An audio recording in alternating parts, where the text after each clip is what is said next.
Tere, mina olen Mikk Kingo Speitsist. Juhul kui sa arvasid seda, et sa oled iseenda peremees, siis sa eksid rängalt. Sinu päris peremehed, need, kes reaalselt kange tõmbavad, elavad siin sinu kõhus, kusjuures nad on imetillukesed, nad on bakterid. Ja seda bakterite kogumit, seda soolestiku bakterite kogumit nimetatakse siis soolestiku mikrobiotaks või siis vana nimega, mida sa võib-olla kuulnud oled, soolestiku mikroflooraks. Ja nemad suudavad mõjutada sinu aju biokeemiat selliselt, et nad suudavad kontrollida sinu tujufooni, kas sa oled ärev, milline on su stressitase. Nad suudavad mõjutada sinu hormonaaltasakaalu ja veel palju muudki. Neid bakterid on sinu soolestikus ilmatu hulk, nende kogumass on kuni 2 kilo, võrdluseks, et su ajumass on umbes 1,5 kilo. Ja nad on nii vitaalse tähtsusega, et kaasaja teadus käsitleb seda bakterite kogumit, soolestiku bakterite kogumit lausa omaette organina. Usutavasti sa teadsid seda, et su soolestikus elavad bakterid, et nad aitavad su toitu paremini seedida. Võib-olla teadsid sa ka seda, et need bakterid mängivad sinu immuunsüsteemi tugevdamisel väga olulist rolli.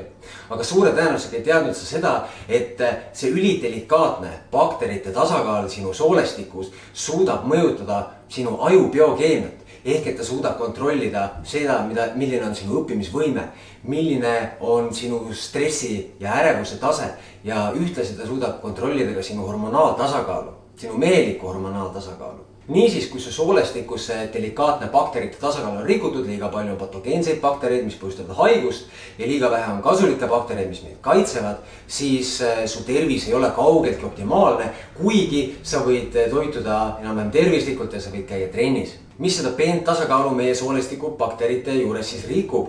Antibiootikumid, mis tapavad halbade bakterite kõrval ära ka head bakterid, igasugused keskkonnamürgid, sealhulgas erinevad pestitsiidid, väga suur osa kehva kõhu mikrofloora tekkes on ka vaimsel stressil, mis soodustab patogeensete bakterite vohamist ja heade bakterite suremist. Ja ainuke asi, mida me saame teha, on lihtsalt see, et me tunnistame, et jah, me ise päris oma saatuse sepad ei ole ja me peame enda kõhu mikrofloora või siis selle kõhu mikrobiota eest hästi hoolt kandma. Selleks, et meil oleks kõhus vaenlase asemel liitlane. Ja nüüd ma tahan sulle näidata seda, kuidas sa saad enda soolestiku mikrobiota eest võimalikult hästi hoolt kanda. Esimene asi on probiootikumid.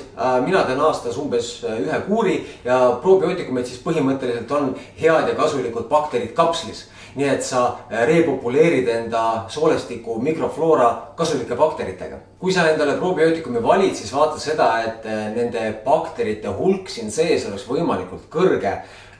Need, mida mina kasutan siin sees, on ühes kapslis 24 miljardit kasulikku bakterit. Oluliselt kehvemad tooted on turul olemas, kus see bakterite arv on umbes 5 korda väiksem, nii et pööra sellele kindlasti tähelepanu. Teiseks söö palju polüfenoole. Ma oma eelmises videos rääkisin, kus sa saad palju polüfenoole.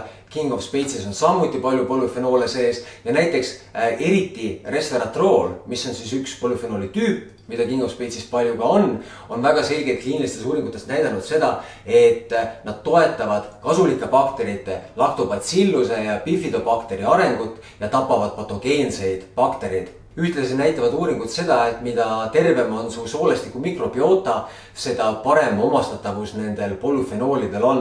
Nii et polüfenoolid siis kohvist, King of Speitsist, marjadest, nii edasi. Ja kolmandaks, söö palju fermenteeritud toite. Keefir, naturaalne jogurt, hapukurgid, hapukapsas, nii edasi. Fermenteeritud toidud aitavad samamoodi toetada seda head tasakaalustatud mikrobiotat sinu soolestikus. Me inimestena arvame seda, et me oleme looduse kroonid ja meil ei ole põhimõtteliselt midagi muud enda kõrvale vaja ja kui meil on vaja, siis me suudame seda tehislikult tekitada.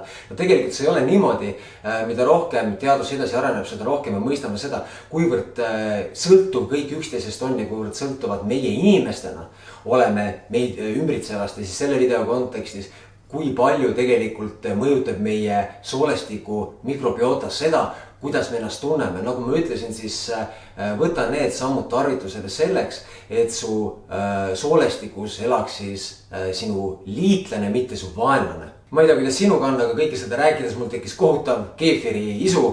Nii et kohtume järgmisel korral, mina hakkan keefirit jooma. Tšau!